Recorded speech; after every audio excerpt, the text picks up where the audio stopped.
Bonjour la famille, profitez de ce moment de détente avec les histoires de charme. N'oubliez pas de vous abonner et de partager vos réflexions dans la section des commentaires. Cliquez aussi généreusement sur le bouton j'aime car cela représente énormément pour nous. Veuillez vous installer confortablement, vous détendre et profiter alors que nous plongeons dans l'histoire. Leonardo Leocalu se tenait sur le balcon surplombant son vaste domaine à Lusaka, en Zambie, sentant la douce brise du soir caresser son visage. Le brouhaha de ses invités en contrebas bourdonnait comme une ruche animée, chaque convive impatient de participer au plus grand événement de l'année. Sa fête de fiançailles. D'extravagants centres de table floraux ornaient chaque table, tandis que des lustres en cristal scintillaient au-dessus de la piste de danse. Journalistes et influenceurs des médias sociaux se faufilaient dans la foule, capturant chaque instant glamour.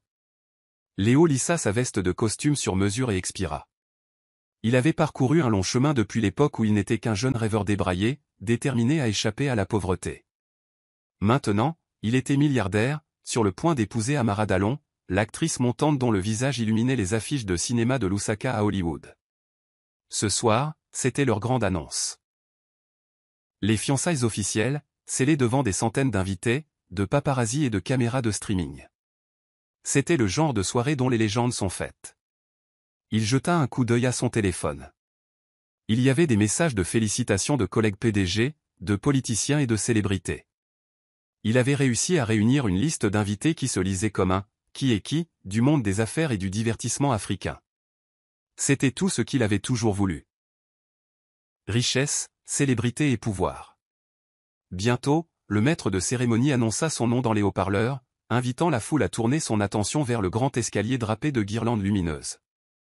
Bras dessus, bras dessous avec Amara, il descendit les marches.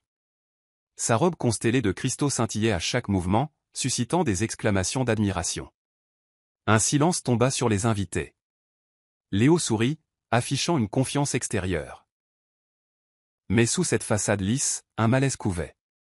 Une partie de lui savait que, malgré toutes ses réalisations, il avait laissé quelque chose d'important derrière lui. Quelque chose qu'aucune splendeur ne pourrait totalement effacer. Ce soir, commença-t-il, projetant sa voix pour que tout le monde puisse entendre. Je tiens à remercier chacun d'entre vous d'être venu ici pour célébrer avec Amara et moi. J'ai été béni en affaires et maintenant béni en amour. Alors que nous franchissons ensemble cette nouvelle étape, je suis reconnaissant que vous soyez ici pour partager notre joie.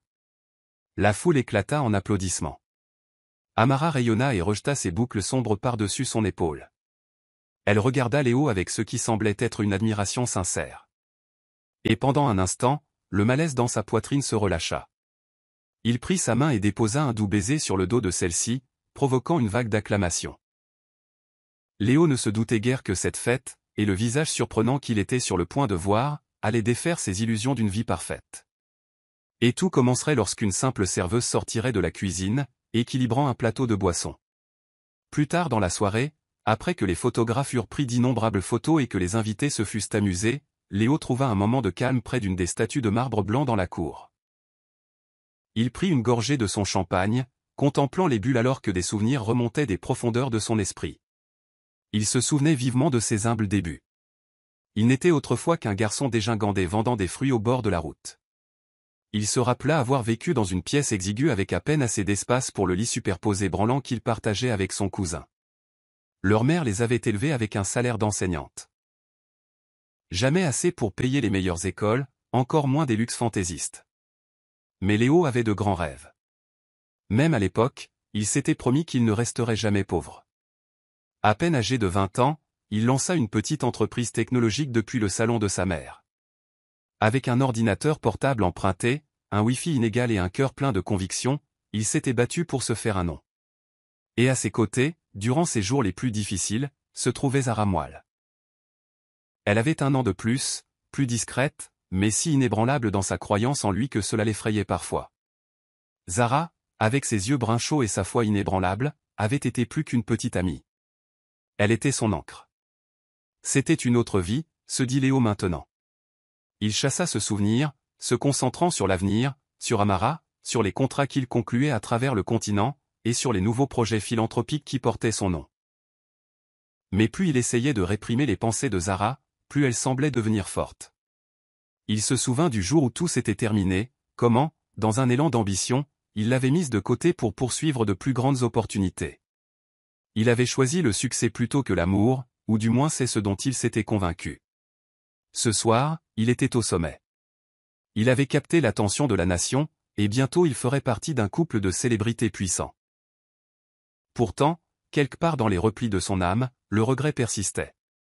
Alors que les rires et la musique s'échappaient de la piste de danse, Léo se retourna vers le manoir, ignorant qu'une rencontre fortuite allait faire ressurgir son passé avec force. Le tourbillon de conversation, le tintement des verres et l'écho des rires créaient une symphonie festive dans la salle de bal. Amara captivait un groupe de financiers internationaux avec des histoires de son prochain film. Son charisme était indéniable, et il semblait totalement subjugué par chacune de ses paroles. Léo ressentit une vague de fierté, qui fit taire momentanément les pointes de malaise précédentes. À proximité, une file de serveurs glissait à travers la foule, vêtus d'uniformes noirs impeccables. Ils naviguaient sans heurts, offrant champagne et canapé. Pendant un moment, Léo ne leur prêta aucune attention. C'était, après tout, une partie du service somptueux pour lequel il avait payé grassement. Puis, au milieu d'une conversation avec la femme du gouverneur, le regard de Léo effleura le visage d'une serveuse. Quelque chose dans ses yeux, la forme de ses pommettes, la courbe gracieuse de son cou, familier, douloureusement familier. Il s'arrêta. Un instant, il crut halluciner. La même douce intensité qu'il se rappelait, bien qu'assombrie par des années d'épreuves, le regardait maintenant. Se pouvait-il vraiment que ce soit elle? En un éclair, la serveuse disparut dans la cohue, comme happée par la foule. Le cœur de Léo battait la chamade. Il s'excusa brusquement, laissant la femme du gouverneur perplexe, et se fraya un chemin à travers les participants. Il repéra finalement la serveuse près du bar. Elle posa son plateau pour remplir les verres, se tournant légèrement, et c'est alors qu'il le vit. La légère claudication dans sa démarche, le subtil reflet métallique d'une attelle de jambe sous son pantalon. Sa gorge se serra. Cette femme. Était-ce Zara? Et si oui, comment, pourquoi? Il repensa à la dernière fois qu'il avait vu Zara. Elle était en bonne santé, vibrante et valide. Maintenant, elle portait une attelle qui soutenait ses mouvements. 1000 questions se bousculèrent dans l'esprit de Léo, mais il ne pouvait pas bouger. Il resta là, figé. Avant qu'il ait pu se ressaisir pour l'approcher, elle disparut à nouveau, partit servir une autre tournée aux invités. Une sueur froide perla sur son front, et un nœud se serra dans son estomac.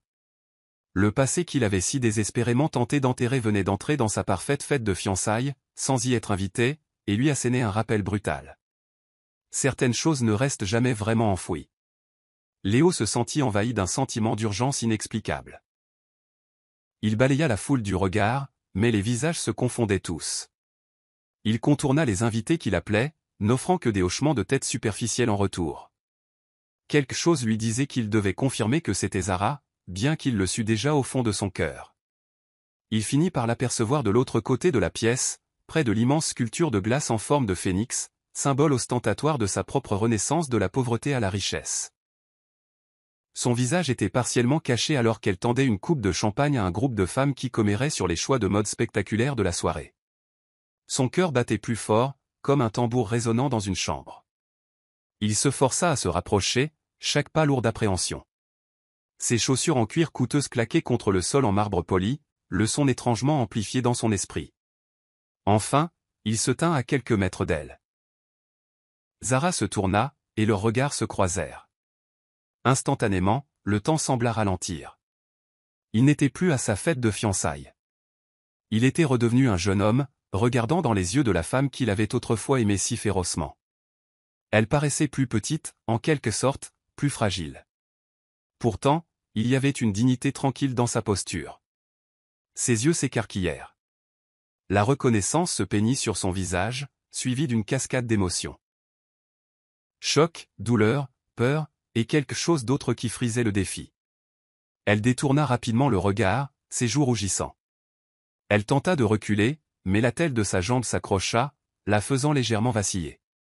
Léo tendit instinctivement la main pour la stabiliser. Sa main toucha doucement son bras. Un éclair de souvenir le traversa. La sensation de sa peau, chaude contre sa paume, était si douloureusement familière. Elle recula, forçant une expression neutre.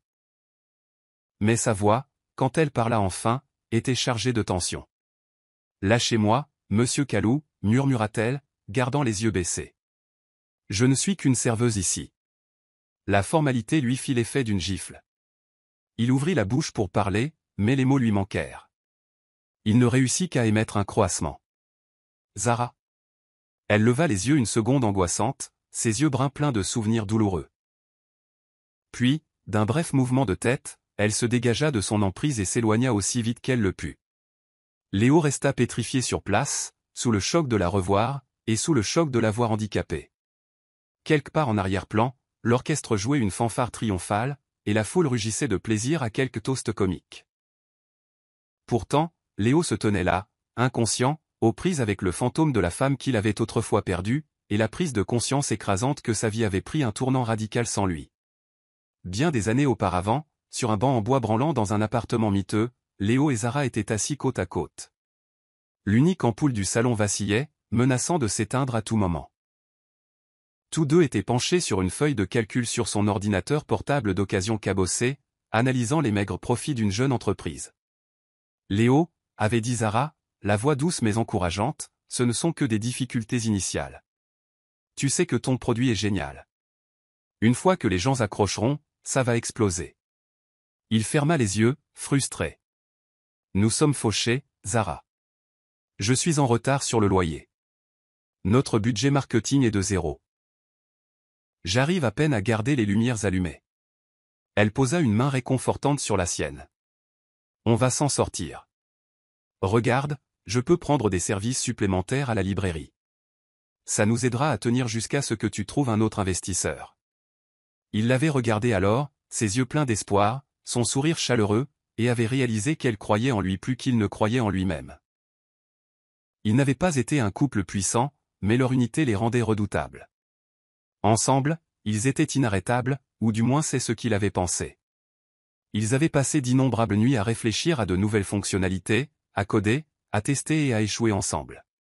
Quand il était déprimé, elle berçait sa tête sur ses genoux, fredonnant une berceuse qu'elle se rappelait de son enfance. Quand le jour se levait, elle lui préparait un thé fort, l'exhortant à ne jamais abandonner. Leurs rêves étaient inextricablement liés. Ils parlaient de construire des écoles dans des communautés défavorisées, de voyager à travers le monde et, finalement, de fonder une famille. « Imagine, disait Zara, nos enfants grandissant fiers de ce que nous avons construit. C'est plus grand que nous. Nous pouvons changer des vies. » Mais la vie avait d'autres plans, et le jour viendrait où l'ambition de Léo dépasserait tout ce qu'ils avaient construit ensemble. Assis là, dans ce souvenir, il pouvait presque goûter le chagrin qui allait suivre. Pourtant, dans ce flashback, tout ce qu'il pouvait voir était la foi inébranlable de Zara, la flamme qui éclairait leur chemin à travers leurs nuits les plus sombres. L'atmosphère de la fête semblait maintenant suffocante pour Léo.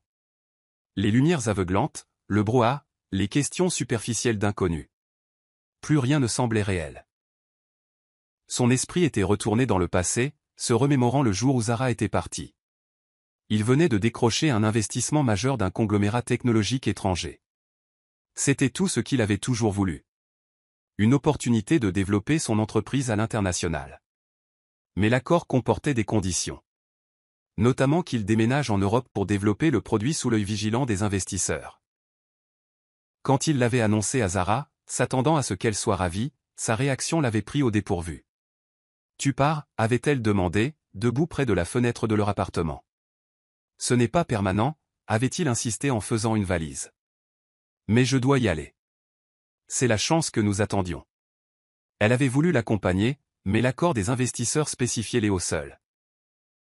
Il considérait Zara comme une distraction inutile, préférant que leur poule aux œufs d'or soit totalement concentrée sur le travail. Bien que Léo ne fût pas d'accord avec leur opinion, il ne fit rien pour défendre son inclusion. Au lieu de cela, il l'assura. « Je reviendrai pour toi une fois que j'aurai conclu l'affaire. » En silence, Zara accusa le coup. Il était son partenaire, et pourtant, pour la première fois, elle se sentit comme une étrangère dans son nouveau monde. Aucun mot de rupture formelle ne fut jamais échangé. Aucune bague ne fut rendue, car il n'y en avait jamais eu. C'était simplement fini. 3 jours après son départ pour l'Europe, elle lui envoya un bref message. Je pense que nous avons tous les deux besoin d'espace en ce moment. Prends soin de toi. Et ce fut tout. La fin d'un amour si profond qu'il avait autrefois semblé indestructible, rompu par un simple voyage en avion. Léo essayait de ne pas trop penser à elle durant ses premiers jours à l'étranger. Il était trop occupé à apprendre les ficelles du métier, à impressionner les investisseurs et à bâtir son empire. Pourtant, un vide persistait, une tristesse silencieuse qui le tenait parfois éveillé la nuit. Maintenant, alors qu'il se tenait dans sa propre salle de bal, les mains tremblantes du séisme émotionnel provoqué par sa réapparition, il réalisa qu'il n'avait jamais vraiment tourné la page. Elle avait disparu de sa vie aussi silencieusement qu'elle était sortie de la pièce ce soir, et il était resté à se demander. Comment Zara était-elle devenue la serveuse avec une attelle à la jambe à sa fête de fiançailles? Après une heure de recherches effrénées, Léo retrouva Zara, cette fois près de l'entrée de service de la cuisine. Elle remplissait son plateau de boissons fraîches. Plusieurs autres serveurs s'affairaient autour d'elle, aucun ne remarquant son approche. Dès qu'elle l'aperçut, Zara se tendit. Elle tenta d'éviter son regard, s'occupant à aligner les verres à vin. Mais Léo ne se laisserait pas décourager. Il s'approcha, baissant la voix pour éviter de faire une scène. « Zara, s'il te plaît. J'ai juste besoin de 5 minutes, plaida-t-il. Sa mâchoire se crispa. Elle hésita, puis fit un signe de tête bref. Bien. 5 minutes. Ils se glissèrent dans un couloir étroit derrière la cuisine, où des caisses vides et des piles de linge formaient une barrière improvisée contre les regards indiscrets. Zara s'appuya contre le mur, les bras croisés. De près, Léo pouvait voir les changements subtils sur son visage, de fines rides de stress autour de ses yeux, une fatigue issue des tempêtes incessantes de la vie. « Toi. Tu es ici, balbutia-t-il. Tu travailles. Avec une attelle à la jambe. Je ne comprends pas. Est-ce que c'est censé être une question, l'interrompit-elle, son ton empreint d'un détachement froid. J'ai un handicap maintenant, Léo. J'ai eu un accident. Ça arrive. Ses yeux brillèrent d'inquiétude. Un accident? Quand? Pourquoi ne m'as-tu jamais contacté? Elle ricana. Pourquoi l'aurais-je fait? Tu as fait tes choix, Léo. Tu es parti. Ces mots le frappèrent comme un coup de marteau. Oui, il était parti, mais il n'avait jamais cessé de se soucier d'elle. Où l'avait-il fait? Il n'en était même plus sûr. Zara continua, sa voix se brisant presque. Écoute, je n'ai pas besoin de ta pitié. Je travaille, j'économise pour mon avenir. Je ne suis pas ici pour gâcher tes fiançailles, si c'est ce qui t'inquiète. J'ai pris ce travail parce que j'ai besoin d'argent. Le fait que ce soit ta fête est une coïncidence. Il voulait poser tellement de questions. Quand cet accident s'est-il produit? Pourquoi ne me l'as-tu pas dit? M'en as-tu voulu? Mais il sentait aussi le poids de la culpabilité l'écraser. Il avait choisi le succès plutôt que la femme qui lui avait autrefois tout donné. En arrière-plan, le personnel s'affairait, jetant occasionnellement des regards dans leur direction. Ce n'était guère l'endroit idéal pour une conversation approfondie. « Je suis désolé, » murmura Léo, la voix tremblante. Je ne savais pas, les yeux de Zara brillèrent d'émotion. Mais elle se contenta de hausser les épaules. La vie est pleine de choses que nous ne savons pas, Léo. Maintenant, si tu veux bien m'excuser, j'ai du travail à faire. Il tendit la main alors qu'elle se détournait, ses doigts effleurant sa manche. Zara, s'il te plaît. Elle s'arrêta mais ne se retourna pas. Son silence en disait assez. Puis, d'une démarche assurée, à peine interrompue par son attelle, elle s'éloigna, le laissant fixer l'endroit où elle venait d'être, consumée par des questions sans réponse simple. De retour dans le hall principal, Léo était à peine conscient du brouhaha des couples glamour qui tourbillonnaient sur la piste de danse. Un orchestre avait commencé à jouer une musique entraînante, mais dans sa tête, elle était noyée par l'écho retentissant de la voix de Zara.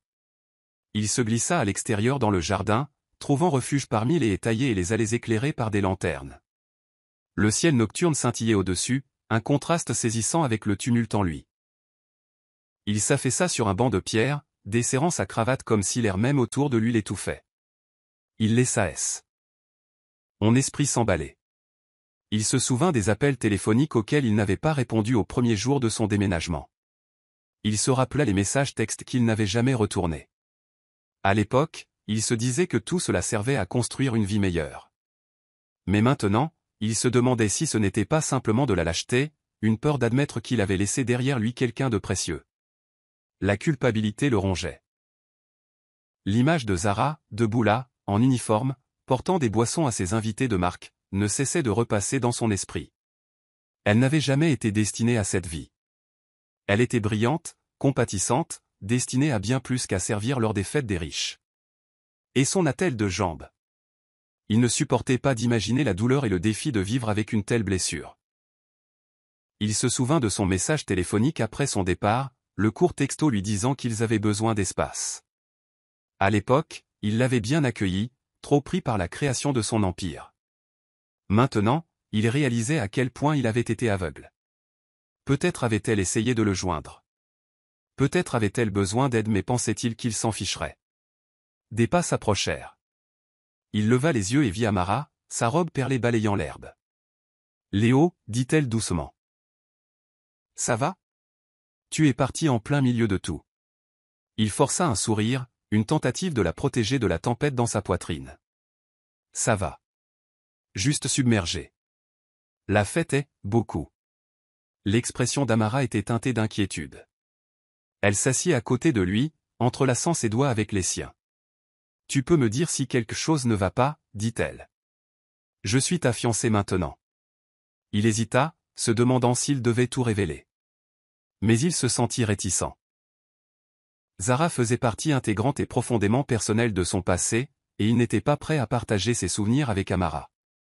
Pas maintenant, pas comme ça. Je suis juste fatigué. Réussit-il à dire. Tous ces gens, le bruit. Ça a été une longue journée. Amara hocha la tête, bien que ses yeux trahissent son scepticisme. Elle se pencha et déposa un doux baiser sur sa joue. Reviens vite à l'intérieur. Les invités te réclament. Et c'est ainsi qu'elle s'éloigna, flottant, inconsciente de l'ouragan de culpabilité qui le ravageait. Léo s'attarda un instant de plus. Il fixa les lumières lointaines de la ville, souhaitant pouvoir remonter le temps, ne serait-ce qu'un instant, pour réparer ce qu'il avait si négligemment brisé. Quand la fête commença enfin à se terminer, Léo se glissa dans la zone du personnel, ignorant les regards curieux des serveurs et des cuisiniers. Il devait revoir Zara avant la fin de la nuit.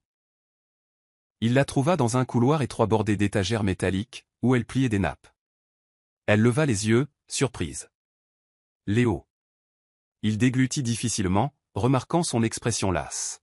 « Je suis désolé de te coincer à nouveau, mais j'ai besoin de parler. » Vraiment parler. Zara soupira et mit le linge de côté. « D'accord. Mais fais vite. » Il s'approcha, les mains tremblantes le long du corps. « Je n'avais aucune idée de ce qui t'était arrivé. L'accident. Ton handicap. Tu as disparu de ma vie. » Elle haussa un sourcil. « C'est toi qui m'as laissé derrière en premier. N'oublie pas ça. » Ses épaules s'affaissèrent. « Je sais. Et je le regrette. Je ne suis pas ici pour justifier mes actions, mais je n'ai jamais eu l'intention de t'abandonner si tu avais besoin de moi. » M'abandonner ? La voix de Zara craqua de douleur refoulée. « Léo, je n'étais qu'un morceau de ton ancienne vie. Quand tu as eu la chance de passer au niveau supérieur, tu as coupé les ponts. Ne prétends pas que ce n'était qu'un malheureux malentendu. » Il passa une main dans ses cheveux, sentant la morsure de ses mots. Peut-être que j'étais aveuglé par l'ambition. Je me disais qu'on se retrouverait une fois les choses calmées. Mais ça n'est jamais arrivé. Je suis désolé, Zara. Elle détourna le regard, retenant ses larmes. Tes excuses ne changent rien au fait que tout est différent maintenant. Je cumule 2 emplois pour payer mes factures médicales et subvenir à mes besoins. Je ne suis plus la même femme que tu as quittée. Léo perçut le tremblement dans sa voix. Il voulait la réconforter, mais quelque chose dans sa posture l'en dissuada. S'il y a quoi que ce soit que je puisse faire, pour aider. Elle le coupa, son ton plus sec qu'avant. Ne fais rien. Je n'ai pas besoin de ta charité ni de ton argent de culpabilité. J'ai ma fierté. Un silence pesa entre eux comme une vérité non dite. Zara le rompit finalement. Félicitations pour tes fiançailles, dit-elle, forçant les mots à sortir. Je suis sûr que toi et Amara serez heureux. Je te souhaite le meilleur. Le regard sur son visage, chargé de chagrin mais résolu, faillit le briser. Il voulait argumenter qu'il n'était plus sûr de rien, mais il ne pouvait pas le dire sans paraître hypocrite. Alors il hocha simplement la tête, des larmes brûlant au coin de ses yeux, et la regarda s'éloigner, la légère claudication dans sa démarche un rappel douloureux de tous les dégâts causés. À l'étage, les derniers invités s'en allaient. Amara échangeait des politesses avec un réalisateur qui la voulait pour son prochain blockbuster. Léo la rejoignit, mais son esprit était à des kilomètres. Il ne cessait de rejouer la conversation avec Zara, la vue d'elle s'éloignant en boitant. Le bras d'Amara se glissa autour de sa taille, le rapprochant. « Tu étais encore parti », le taquina-t-elle légèrement, bien que sa voix contint une note d'inquiétude. « Où t'étais-tu enfui ?» Il arbora un sourire charmant. « Juste pour vérifier quelques détails avec le personnel. M'assurer que tout le monde rentre bien chez soi. » Elle le regarda tranquillement, son regard perçant ne manquant rien. « Tu as été distant.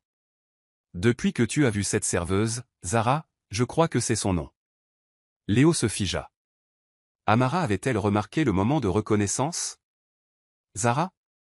Tu la connais. » Elle haussa les épaules. Nous nous sommes croisés près de la cuisine. Je lui ai demandé si elle allait bien parce qu'elle avait l'air contrariée. Elle m'a repoussé. Je t'ai vu la suivre. Y a-t-il quelque chose que je devrais savoir? Il tenta de se reprendre. Je l'ai connue autrefois. De mon ancien quartier. Ça m'a surpris de la voir ici, c'est tout. L'expression d'Amara s'adoucit, mais la suspicion persistait dans ses yeux. Pourquoi ne me l'as-tu pas dit plus tôt? Ce n'est pas ton genre de cacher des choses. Il ne voulait pas mentir, mais il ne pouvait pas non plus se résoudre à raconter toute l'histoire. Comment Zara avait été son roc, comment il l'avait abandonnée pour sa carrière, et comment elle avait maintenant un handicap dont il ne savait rien. Cette confession le mettrait à nu d'une manière qu'il n'était pas prêt à affronter. C'est compliqué, dit-il enfin. Mais ne t'inquiète pas. C'est du passé. Le regard d'Amara vacilla d'inquiétude, mais elle sembla accepter ses paroles pour le moment. D'accord, répondit-elle en se penchant pour lui donner un baiser rapide et rassurant. Souviens-toi juste, Léo, s'il y a quoi que ce soit qui te tracasse, tu peux me le dire. Je suis de ton côté. Il força un petit sourire, luttant contre le torrent de culpabilité qui le rongeait. Alors que la nuit tirait à sa fin, il se demanda combien de temps il pourrait maintenir la façade que tout était parfait, et si cette rencontre avec Zara allait briser la vie soigneusement orchestrée qu'il s'était construite. Après la fin de la fête, Léo trouva le sommeil impossible. Il se tourna et se retourna dans son lit king size, un contraste frappant avec le mince matelas qu'il partageait autrefois avec Zara. Finalement, il abandonna et descendit dans son bureau à domicile, où les lumières de la ville scintillaient à travers les baies vitrées. Il ferma les yeux, et les souvenirs affluèrent comme des vagues se brisant sur un rivage. Des années plus tôt, lorsque sa jeune entreprise était sur le point de s'effondrer par manque de fonds, c'est Zara qui était intervenue. Il se souvenait du jour où elle l'avait fait asseoir dans leur salon exigu. « J'ai quelques économies, » avait-elle dit doucement, « de la pension de mon père. J'espérais les utiliser pour des études supérieures, mais ton entreprise en a plus besoin en ce moment. Si tu ne les acceptes pas, tu perdras tout ce pour quoi tu as travaillé. » Il avait d'abord protesté. « Zara, c'est ton fonds d'études. Je ne peux pas te prendre ça. » Elle sourit, des larmes brillant dans ses yeux. « Les études seront toujours là, Léo, mais c'est ta chance de changer le monde. Je crois en toi. » Il avait finalement accepté. À contre-cœur, Zara fit le chèque, reportant ainsi ses propres rêves. Cet apport de capital le maintint à flot assez longtemps pour attirer l'attention de son premier investisseur majeur. Après la réunion, il rentra chez lui, extatique, brandissant les papiers signés. Zara était folle de joie, le serrant si fort qu'il pouvait à peine respirer. À ce moment-là, ils croyaient tous les deux être sur le point de vivre quelque chose d'extraordinaire. Ensemble. Maintenant, des années plus tard, dans son bureau opulent, des larmes brûlaient les yeux de Léo.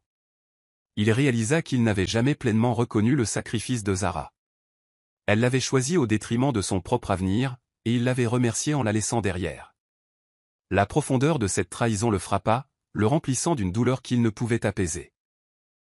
Il se renversa dans son fauteuil en cuir, expirant un souffle tremblant.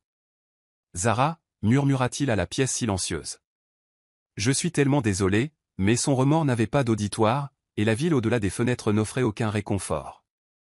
Il réalisa avec une horreur naissante qu'il ne pourrait peut-être jamais rembourser cette dette d'amour. Pourtant, une partie de lui refusait d'accepter qu'il fût trop tard.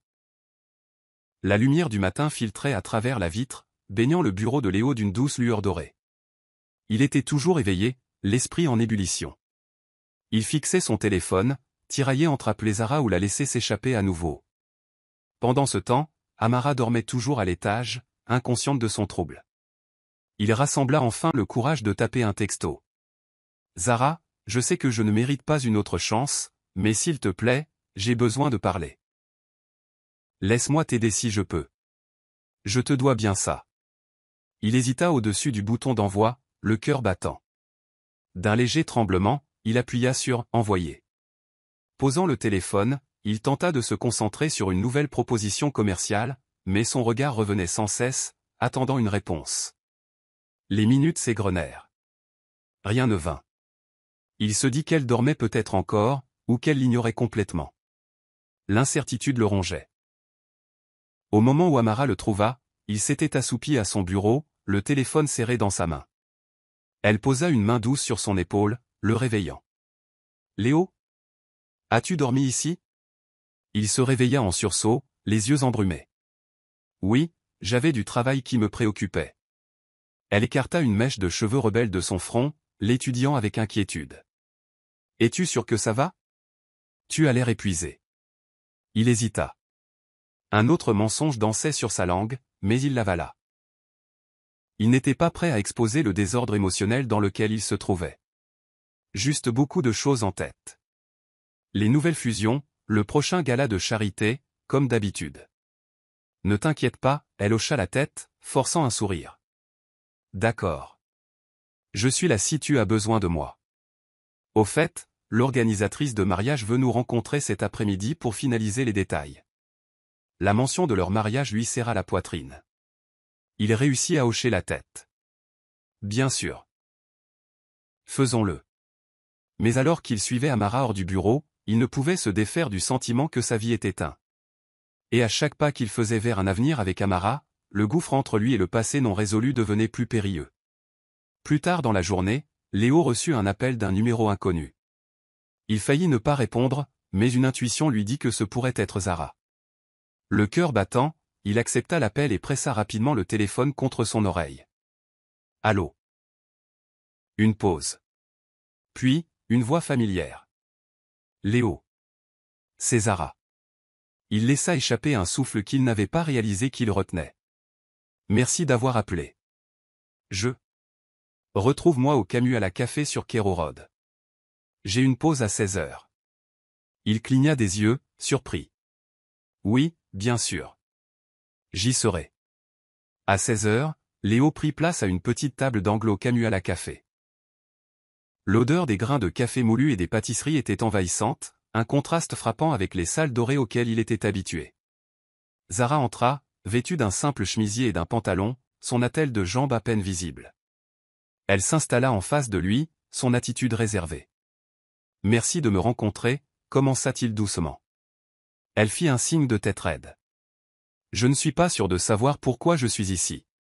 Curiosité, peut-être. » Il la regarda avec une réelle inquiétude. « Comment vas-tu, Zara ? Parle-moi de ta vie. » Elle laissa échapper un rire sans joie. « Ma vie ? Je suis handicapé. Je fais des petits boulots pour joindre les deux bouts. Que veux-tu savoir d'autre ? » Il grimaça, la culpabilité le rongeant à nouveau. « Je veux savoir comment c'est arrivé. S'il te plaît. » Elle soupira, son regard dérivant vers la tasse de café devant elle. C'était un accident de voiture. Un conducteur ivre m'a percuté sur le côté. J'ai passé des mois à l'hôpital, j'ai subi plusieurs opérations. L'attel aide, mais je souffre encore tous les jours. Il eut du mal à trouver ses mots. Je suis tellement désolé. Elle pinça les lèvres. Pourquoi es-tu désolé ? Ce n'est pas toi qui conduisais l'autre voiture. Mais je n'étais pas là pour toi. J'aurais pu aider. Elle fit un geste dédaigneux de la main. Ça n'a plus d'importance maintenant. L'important, c'est que j'ai survécu. Je reconstruis ma vie. Léo hocha lentement la tête, le cœur lourd. Puis, Zara prit une inspiration et lâcha une bombe qui faillit lui couper le souffle. J'élève aussi un fils. Il se figea. Un fils. Elle croisa son regard, son expression indéchiffrable. Il a 4 ans. Il s'appelle Keto. Son esprit tourbillonna alors qu'il faisait le calcul. Ils s'étaient séparés il y a plus de 4 ans. Se pourrait-il que... Avant qu'il ait pu formuler la question, Zara fournit une réponse, bien que pas directe. Je ne te demande rien, Léo. Dit-elle prudemment. Je me suis débrouillé jusqu'ici. Mais tu voulais connaître ma vie. Ça en fait partie.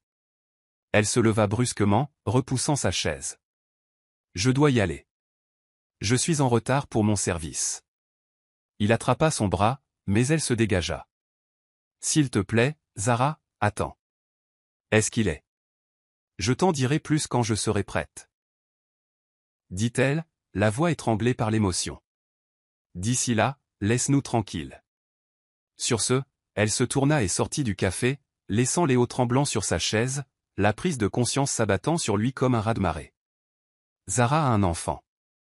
Et si ses soupçons étaient corrects, cet enfant pourrait être le sien. Les jours s'estompèrent alors que Léo luttait avec la possibilité qu'il puisse être père.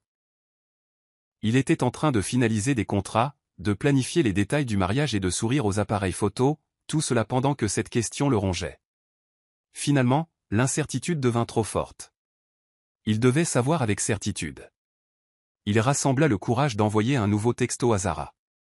Je suis désolé si c'est déplacé, mais je dois demander. Keto, est-il le mien? Pendant 3 jours angoissants, elle ne répondit pas. Puis, un message court et décisif apparut. Oui, il y a une chance. Mais j'ai besoin de temps pour te faire à nouveau confiance avant de te laisser le rencontrer. Le souffle de Léo se coupa. La confirmation finale. Son monde tourna. Il hésita à annuler le mariage, ou du moins à le reporter, mais une telle action exigerait des explications qu'il n'était pas prêt à donner. Au lieu de cela, il organisa une consultation privée avec un laboratoire médical discret. Il envoya un texto à Zara. Je comprends tes réserves, mais autoriserais-tu un test de paternité? Je suis prêt à te soutenir, toi et Keto, s'il est le mien. Sa réponse arriva des heures plus tard, courte mais surprenante. Bien. Retrouve-moi au centre de diagnostic de Lusaka mardi à 10h. Ne sois pas en retard. Le matin du test, ils arrivèrent séparément pour éviter d'attirer l'attention. Zara entra en tenant la main d'un petit garçon. Keto était un enfant aux yeux vifs, avec des cheveux bouclés et un regard curieux. Le cœur de Léo se serra dès qu'il le vit. La ressemblance était là, de vagues échos de ses propres traits, ou n'était-ce que des vœux pieux. L'infirmière les guida vers une chambre privée. Keto serra la main de Zara, regardant nerveusement autour de lui. Léo s'approcha, s'agenouillant avec un sourire rassurant. « Salut, Keto. Je suis Léo. N'aie pas peur, d'accord ?» Keto cligna des yeux en le regardant, incertain mais calme. Zara se tenait raidement à côté d'eux, l'expression gardée.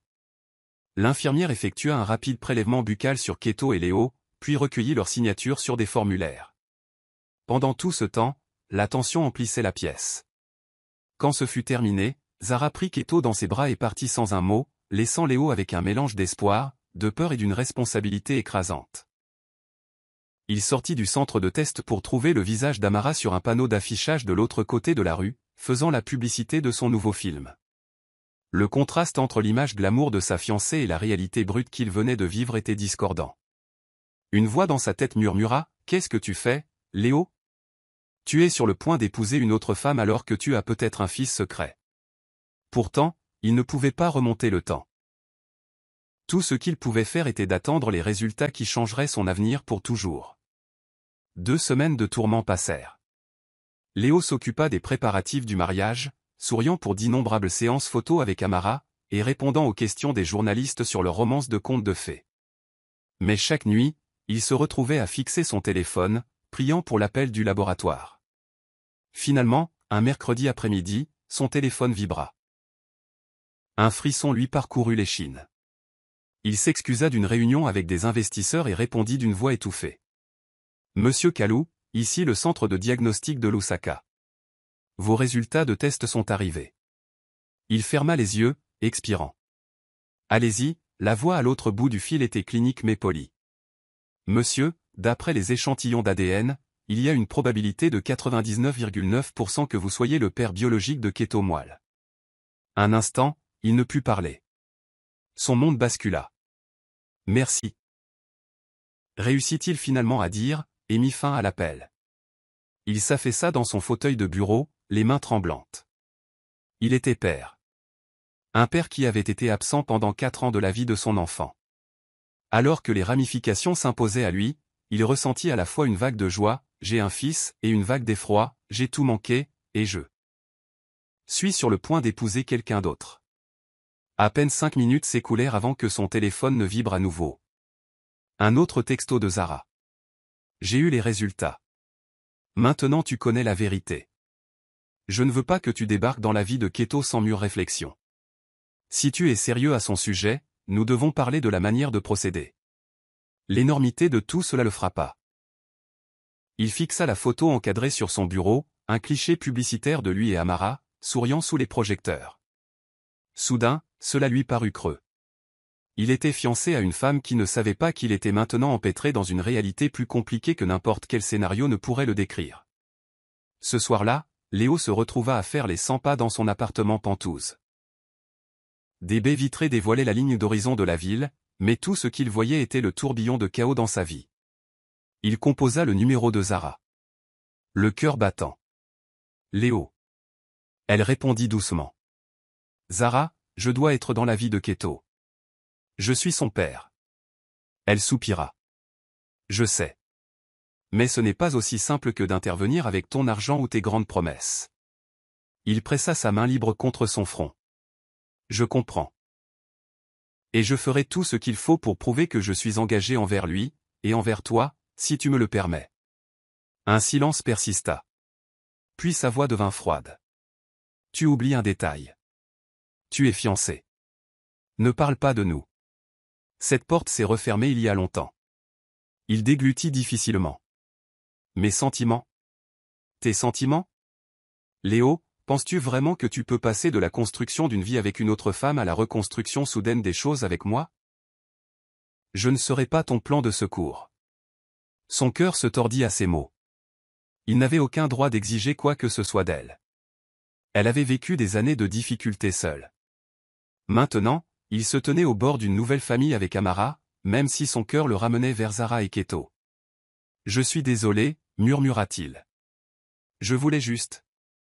Je dois faire ce qui est juste pour mon fils. Cela signifie être un père pour lui, de manière constante, déclara Zara. Nous discuterons d'un calendrier de visite, d'une pension alimentaire, de tout cela. Mais cela ne signifie pas que nous nous remettons ensemble. Ces mots étaient définitifs, pourtant un léger tremblement trahissait ses émotions persistantes. Il s'accrocha à cet espoir, aussi infime soit-il. Mais le défi immédiat était d'annoncer la nouvelle à Amara, une femme qui ne se doutait pas que Léo avait maintenant un fils d'une relation passée qu'il n'avait jamais mentionnée. La conversation serait dévastatrice. Alors qu'il terminait l'appel, des larmes brouillèrent sa vision. Il avait passé des années à forger une vie de prestige et de richesse, pour la voir s'effilocher en présence d'une vérité qu'il ne pouvait ignorer.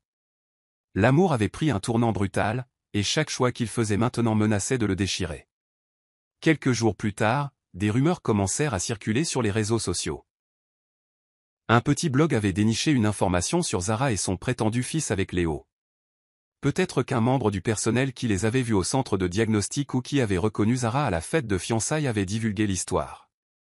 Bientôt, les tabloïds titrèrent « Le milliardaire de la tech Léo Kalu cache-t-il un enfant secret ?»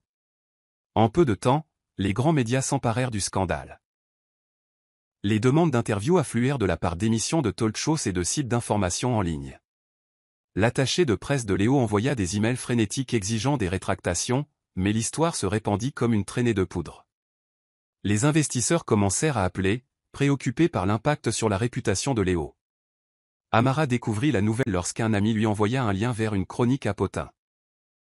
Elle confronta Léo au milieu de son bureau, tremblante de colère et de trahison. Est-ce que tout cela est vrai, exigea-t-elle, claquant son téléphone sur son bureau. As-tu un fils avec une autre femme? Il ferma les yeux, la culpabilité l'accablant. Oui, murmura-t-il. Il semble que oui. Son visage se crispa de choc. Puis de chagrin. Comment as-tu pu me cacher ça? Je viens juste de le découvrir moi-même, insista-t-il, la voix tremblante. Nous avons fait un test ADN. Il est le mien. Mais Zara. Zara qui? Lança Amara.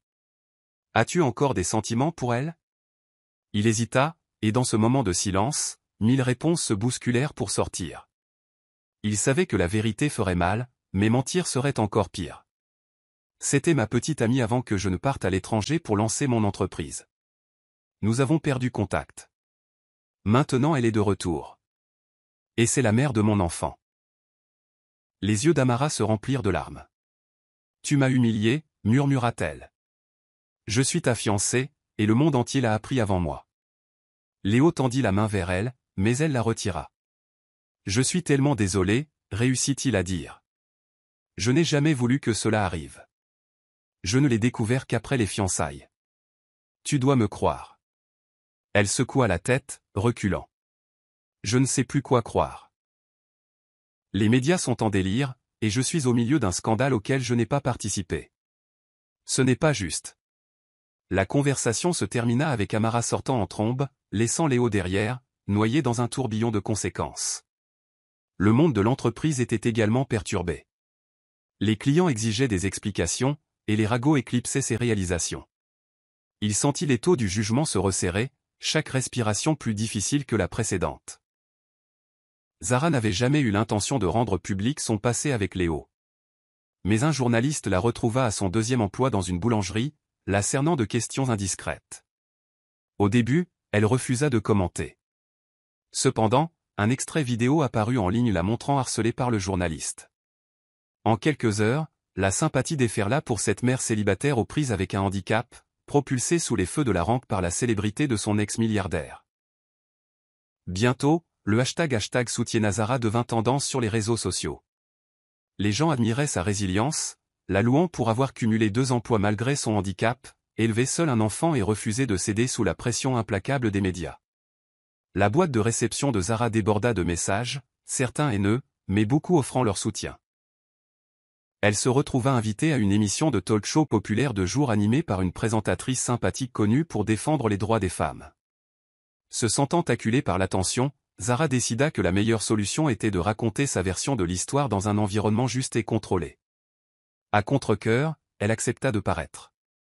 Dans l'émission, Zara était assise en face de l'animatrice, sa jambe appareillée discrètement cachée par une longue jupe. Les caméras zoomaient sur son visage, capturant chaque once d'émotion. Zara, commença doucement l'animatrice, vous êtes devenue une sorte de sensation sur Internet, mais dans des circonstances très difficiles. Pouvez-vous nous dire ce que cela a été? Zara inspira, les mains jointes sur ses genoux. Submerge, c'est le moins que l'on puisse dire. Je n'ai jamais demandé toute cette attention. L'animatrice se pencha plus près. Que voulez-vous que les gens sachent de votre histoire? Elle hésita, puis répondit, je veux qu'ils sachent que la force d'une femme n'est pas définie par son statut relationnel ou ses capacités physiques. Je travaille dur, non pas parce que je veux des éloges, mais parce que j'ai un fils à charge et des factures médicales à payer. En parlant de votre fils, pouvez-vous nous dire quelque chose sur son père, Leonardo Calou? Zara regarda la caméra. Le cœur battant. Il vient juste d'apprendre pour Keto, et nous sommes en train de régler les prochaines étapes en privé. J'aimerais que les médias nous laissent tranquilles. Les réseaux sociaux s'enflammèrent de soutien. Des extraits de l'interview de Zara accumulèrent des millions de vues. Sa dignité calme résonna auprès des téléspectateurs du monde entier. Les gens commencèrent à la saluer comme une icône de la résilience, renversant le courant de l'opinion publique contre Léo. Il fut qualifié par beaucoup de milliardaires sans cœur qui avaient abandonné la femme qu'il avait autrefois aidé à réussir. Bien que cela peinât Zara de voir Léo vilipendé, elle devait donner la priorité au bien-être de son enfant. Elle ne devait aucune défense à Léo. Sa seule obligation était de protéger la vie qu'elle avait minutieusement construite, aussi précaire que la situation devint. Le chaos tourbillonnant autour de lui accentua la pression implacable sur Léo. Des contrats commerciaux étaient en suspens, certains partenaires internationaux laissant entendre qu'ils pourraient rompre leurs liens si la publicité négative persistait. Lors d'une réunion du conseil d'administration, il fit face à des directeurs au visage sévère exigeant de limiter les dégâts.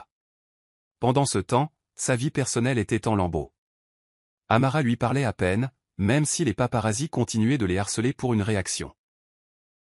Elle avait temporairement déménagé, invoquant le besoin d'espace pour réfléchir. Dans une tentative désespérée de réconciliation, Léo contacta son équipe de relations publiques, qui lui conseilla d'aborder la situation publiquement. Une conférence de presse soigneusement mise en scène fut organisée dans le hall en marbre de son siège social.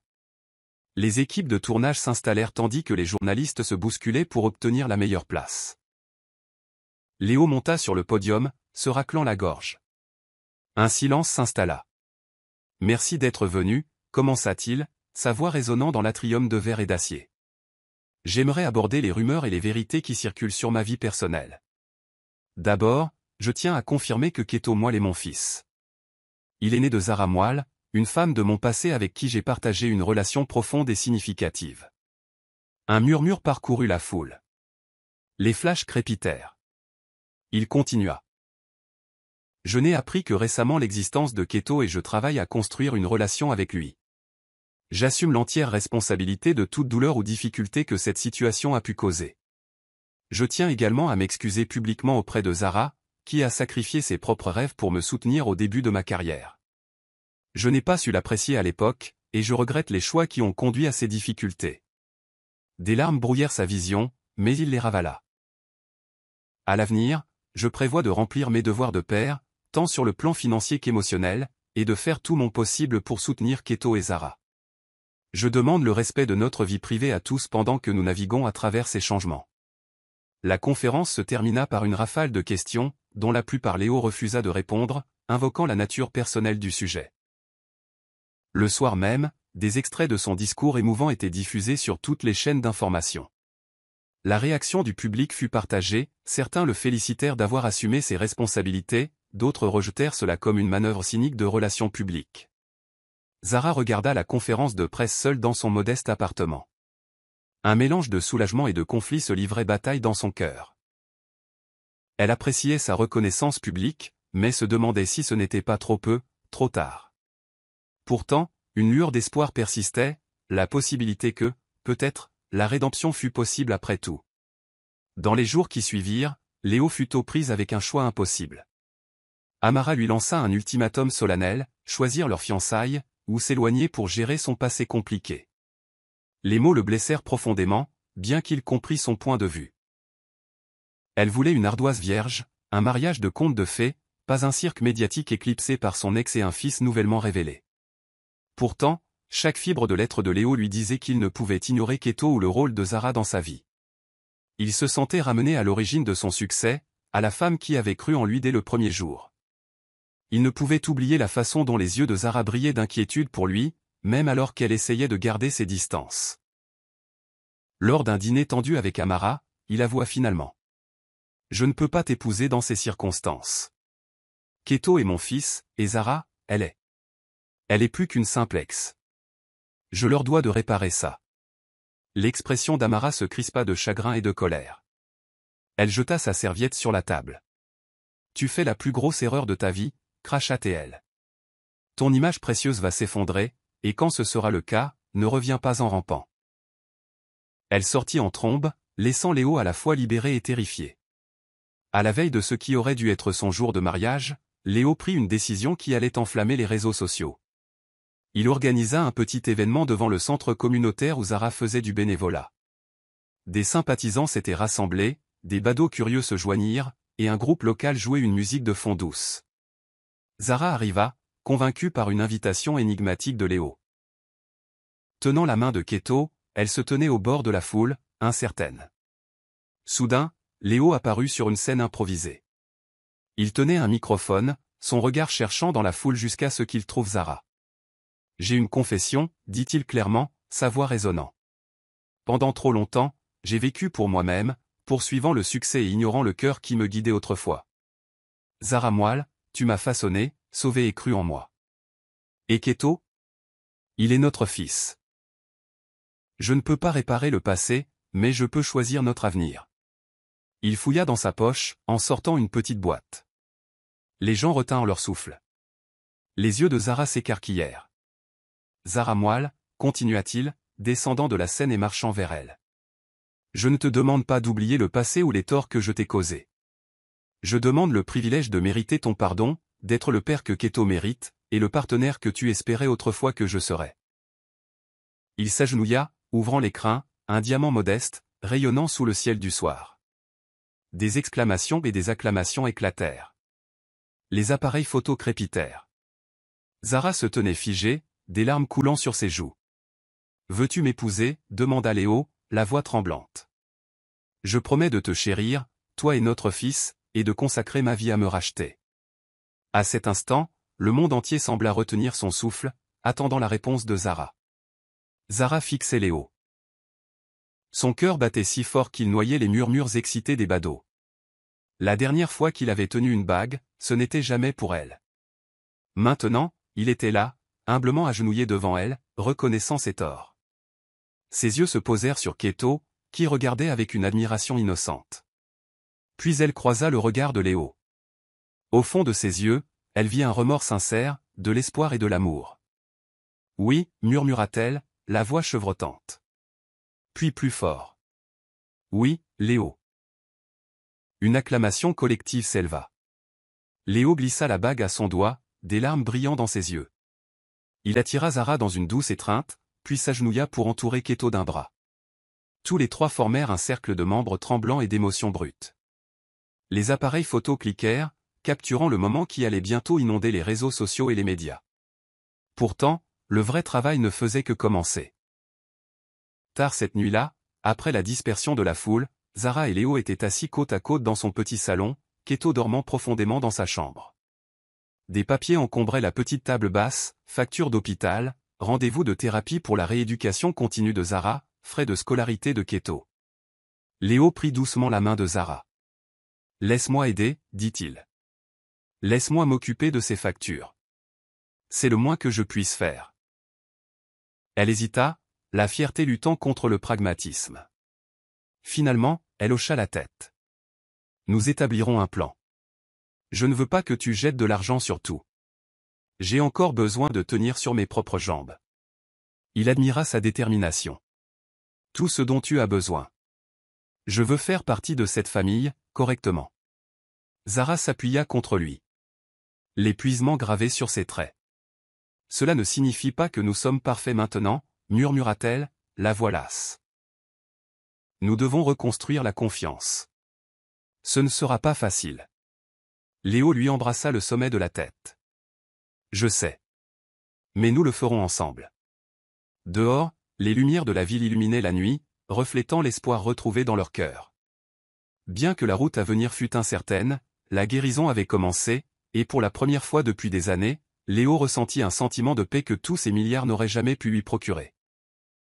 Au cours des semaines qui suivirent, Léo consacra son énergie à combler les lacunes dans la vie de Zara et Keto. Il les accompagna au rendez-vous chez le médecin, en apprenant davantage sur le parcours de rééducation de Zara et sur ce qu'il fallait faire pour gérer sa douleur physique. Il tissa également des liens avec Keto, l'aidant à faire ses devoirs, jouant au football dans le parc bien que Keto le taquina souvent sur sa lenteur et lisant des histoires avant de dormir. Mais au-delà de cela, Léo se sentit obligé d'étendre son soutien plus largement. Il se souvint des nuits où Zara avait sacrifié son avenir pour alimenter ses ambitions. D'innombrables femmes, mères célibataires ou personnes handicapées étaient confrontées quotidiennement à des difficultés similaires. Il convoqua une réunion d'urgence du conseil d'administration de sa fondation philanthropique. « Je crée une nouvelle division. » annonça-t-il, axée sur l'autonomisation des mères célibataires, des femmes handicapées et des travailleuses domestiques cherchant à s'instruire. Nous fournirons des bourses, des subventions et des programmes de formation professionnelle. Certains membres du conseil exprimèrent des hésitations. C'est un changement important par rapport à nos initiatives habituelles, nota l'un d'eux. Nous nous sommes principalement concentrés sur l'éducation technologique. La voix de Léo était résolue. La technologie peut toujours en faire partie. Mais c'est quelque chose que je dois faire. Nous utiliserons nos ressources pour créer un impact réel et tangible pour les femmes qui font face à des défis similaires à ceux de Zara. Je veux que nous soyons connus pour changer des vies, pas seulement pour signer des chèques. La nouvelle de l'initiative se répandit rapidement et, dans un revirement surprenant, l'opinion publique commença à s'adoucir envers Léo. Alors que certains sceptiques rejetaient cela comme un coup de publicité, beaucoup le félicitèrent d'avoir transformé sa révélation personnelle en une cause sociale. Les dons affluèrent, les bénévoles se pressèrent, et le nouveau programme de la fondation prit forme. Zara observa tout cela depuis les coulisses, son cœur rempli d'un optimisme prudent. Elle assista à quelques réunions de planification de la fondation, offrant des perspectives sur le type de soutien dont les femmes dans sa situation avaient besoin, aide à la garde d'enfants, modalités de travail flexibles et ressources en physiothérapie. En aidant à façonner les objectifs de la fondation, Zara retrouva son propre sens du but ravivé. Son handicap ne lui semblait plus être une impasse. C'était une voie pour défendre les autres, pour s'assurer que personne d'autre ne passerait entre les mailles du filet comme elle l'avait fait autrefois. Et à travers tout cela, elle et Léo firent des pas progressifs vers un partenariat renouvelé, défini par le respect mutuel plutôt que par les illusions de leur jeunesse. Même en travaillant ensemble sur des projets philanthropiques, Léo et Zara restèrent prudents dans leurs relations personnelles. Chaque jour présentait de nouvelles vulnérabilités. Les cicatrices du passé n'avaient pas disparu comme par magie, mais petit à petit, ils apprirent à se faire à nouveau confiance. Lors d'une séance de brainstorming tard dans la nuit dans l'appartement de Zara, ils étaient assis sur le canapé, examinant des documents sur les nouvelles bourses de la fondation. Keto s'était couché des heures auparavant. La table était jonchée de collations à moitié mangées et de tasses de café vides. Zara se frotta distraitement la tête de son genou, grimaçant légèrement. Léo le remarqua, posant ses papiers. « As-tu mal ?» Elle haussa les épaules. « C'est gérable. Parfois, ça s'enflamme si je reste assise trop longtemps. » Sans un mot, il tendit la main et massa doucement la zone juste au-dessus de la telle. Un flot d'émotions la submergea. C'était le même homme qu'il avait autrefois laissé derrière. Pourtant, son toucher tendre, rempli d'une inquiétude sincère, fit fondre une partie de son ressentiment persistant. « Merci », murmura-t-elle, les yeux se fermant un instant. Il garda son toucher doux, respectueux, conscient de ses limites. « Je déteste que tu doives supporter ça tous les jours. » Elle ouvrit les yeux, surprenant la culpabilité dans son regard. « Ne te blâme pas, Léo. C'était un accident, pas de ta faute. »« Je sais, » murmura-t-il, « mais j'ai toujours l'impression de ne pas avoir réussi à te protéger. » Zara tendit la main, posant une main sur sa joue. « Tu ne peux pas me protéger de tout. Nous sommes partenaires, tu te souviens? Parfois, la vie arrive, tout simplement. » Le souffle de Léo se coupa. Il se pencha lentement jusqu'à ce que leurs fronts se touchent.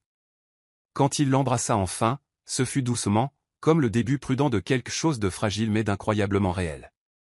Son cœur s'emballa, un kaléidoscope d'émotions tourbillonnant. Ses lèvres chaudes étaient un rappel de ce qu'ils avaient autrefois, et la promesse de ce qui pourrait renaître. Ils se séparèrent, les joues rouges. « Tu m'as manqué », avoua Léo. « Toi aussi », admit Zara, sa voix tremblant d'honnêteté. Et ainsi, dans un petit salon encombré, au milieu des papiers et des tasses de café, leur amour se ranima, non pas dans une explosion de feux d'artifice, mais dans une lueur constante qui promettait résilience, acceptation et croissance. Des mois s'écoulèrent, remplis de coparentalité sincère, d'expansion de la fondation et d'innombrables heures de rêves partagés. Finalement, le jour arriva que beaucoup de sceptiques pensaient ne jamais voir.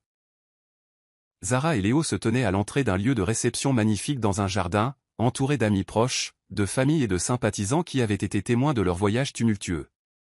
Aucune dépense n'avait été épargnée, pourtant le mariage était intentionnellement intime. Zara portait une robe délicate qui s'adaptait à son attelle de jambes, et alors qu'elle commençait sa marche dans l'allée, un silence tomba sur l'assemblée. Son attelle brillait faiblement sous la lumière du soleil, symbole de son courage et de sa persévérance. Au lieu d'être escortée, elle marchait fièrement seule. Chaque pas était mesuré, mais résolu, la tête haute. Léo attendait à l'autel, les larmes aux yeux. Keto se tenait à côté de lui, tenant une petite boîte en velours contenant les alliances. Une musique douce flottait dans l'air, et le parfum des roses se mêlait à l'excitation qui vibrait parmi les invités. L'officiant souhaita la bienvenue à tous, déclarant « Nous nous réunissons aujourd'hui pour célébrer non seulement un mariage, mais un témoignage du pouvoir des secondes chances et de l'amour durable. Des têtes hochèrent en signe d'accord. En effet, toute l'histoire s'était déroulée en public, du chagrin d'amour au scandale, puis à la rédemption. La voix de Léo trembla alors qu'il récitait ses vœux. Zara, j'ai autrefois perdu de vue ce qui comptait le plus, mais tu m'as donné une seconde chance. Je jure de te soutenir dans la maladie et la santé, dans la joie et la peine, pour chaque jour qu'il nous reste à vivre. Zara le regarda, les larmes brillant. Léo, nous avons traversé des tempêtes qui ont failli nous déchirer, mais ton amour pour moi et pour notre fils m'a montré que la rédemption est possible. Je promets de partager chaque victoire, chaque revers et chaque moment précieux avec toi. Lorsqu'ils échangèrent leurs alliances, des applaudissements et des acclamations éclatèrent. Les appareils photo cliquèrent, les retransmissions en direct capturèrent chaque seconde, et les médias sociaux explosèrent. Le hashtag Zara et Léo pour toujours devint le sujet le plus tendance dans plusieurs pays en quelques minutes, des gens du monde entier attirés par le conte de fées réel d'un milliardaire et de la mère célibataire qu'il avait retrouvé. Puis vint un moment poignant. Zara, déterminée à souligner l'inclusivité, prit le microphone. À toutes les personnes handicapées, à tous les parents célibataires qui luttent pour joindre les deux bouts, sachez que l'amour et le succès ne sont pas hors de portée. Je me tiens ici aujourd'hui non pas en tant que victime, mais comme un témoignage que nous pouvons surmonter et prospérer. Des applaudissements tonitruants suivirent. Léo l'attira doucement dans un baiser sous une arche de fleurs blanches, scellant leur union. Le mariage, en effet, cassa l'Internet. Non pas à cause du simple spectacle, mais à cause de son message profond de guérison, d'espoir et de l'extraordinaire force du cœur humain. 2 ans plus tard, une douce brise bruissait sur la véranda de leur maison familiale en périphérie de Lusaka. La propriété était grande mais confortable, remplie de lumière chaude et d'une politique de porte ouverte pour les amis, la famille et les bénéficiaires de la fondation. Des rires émanaient du jardin arrière, où Zara, Léo et Keto jouaient avec leur nouveau chiot, un petit bâtard turbulent sauvé d'un refuge. À l'intérieur, sur le canapé du salon, se trouvait un livre pour enfants avec une couverture colorée. Le titre disait « L'oiseau courageux qui apprit à voler à nouveau ». Écrit par Zara Kalou, elle y avait mis tout son cœur pour écrire une histoire pour Keto, y tissant des thèmes de persévérance, de famille et de seconde chance. Le protagoniste était un oiseau avec une aile blessée, qui apprend que le véritable envol vient souvent de l'amour et du soutien des amis et de la famille. Keto, maintenant âgé de 6 ans, était assis en tailleur, le livre ouvert devant lui, déchiffrant les mots. Il était une fois, commença-t-il, pointant les illustrations. Zara le guida doucement à travers une phrase difficile, son sourire rayonnant de fierté. Léo les rejoignit, passant un bras autour de la taille de Zara. « Regarde, papa » s'exclama Keto en rigolant. « Cet oiseau vole même si son aile est blessée. » Léo ébouriffa les cheveux bouclés de son fils. « C'est bien vrai, mon grand. Tout comme ta maman n'a jamais abandonné, et tu ne devrais pas non plus. » Les yeux de Zara brillèrent d'émotion. Le livre était plus qu'une simple histoire du soir. C'était la chronique de leur voyage, simplifiée pour la compréhension d'un enfant, mais assez puissante pour raisonner avec quiconque le lirait. Alors que Keto continuait à lire, Léo et Zara échangèrent un regard silencieux de gratitude. Ils avaient bouclé la boucle, d'un début difficile, à travers le chagrin, le regret et la rédemption, jusqu'à une vie illuminée par un amour et une unité authentique. Leur histoire était en effet devenue virale, mais le vrai miracle était qu'elle les avait guéris dans le processus. Alors que le soleil africain se couchait à l'horizon, peignant le ciel de riches teintes dorées et roses, la famille Kalou se blottit ensemble, savourant un moment autrefois inimaginable. C'était maintenant leur réalité, un témoignage du fait que le véritable amour, lorsqu'on lui donne une seconde chance, peut vaincre les blessures les plus profondes et s'envoler vers des sommets inexplorés. Je suis content que vous soyez arrivés jusqu'au bout. J'espère que vous avez apprécié l'histoire. N'hésitez pas à cliquer généreusement sur le bouton j'aime et à vous abonner pour d'autres récits captivants comme celui-ci. Nous aimerions avoir de vos nouvelles. Quelles leçons avez-vous tirées de cette histoire? Partagez vos réflexions dans les commentaires ci-dessous. À la prochaine histoire. C'était un drame émouvant avec un message puissant sur la rédemption, les secondes chances et l'impact des choix passés. Le parcours de Léo et Zara, depuis leurs humbles débuts et leurs rêves partagés, en passant par la trahison et les épreuves, jusqu'à une réconciliation finale scrutée par le public, est tout à fait captivant. L'histoire aborde des thèmes tels que l'ambition, le sacrifice, le handicap, la monoparentalité, ainsi que le pouvoir transformateur de la responsabilité et de l'amour. Je suis prêt à fournir toutes les statistiques qui pourraient vous intéresser en lien avec les thèmes de cette histoire. Par exemple, nous pourrions examiner la prévalence des ménages monoparentaux en Zambie ou dans le monde. Les taux de pauvreté chez les mères célibataires ou les personnes handicapées. Les statistiques relatives à la mobilité sociale ou à l'entrepreneuriat. L'impact des fondations philanthropiques. Faites-moi simplement savoir ce que vous aimeriez explorer.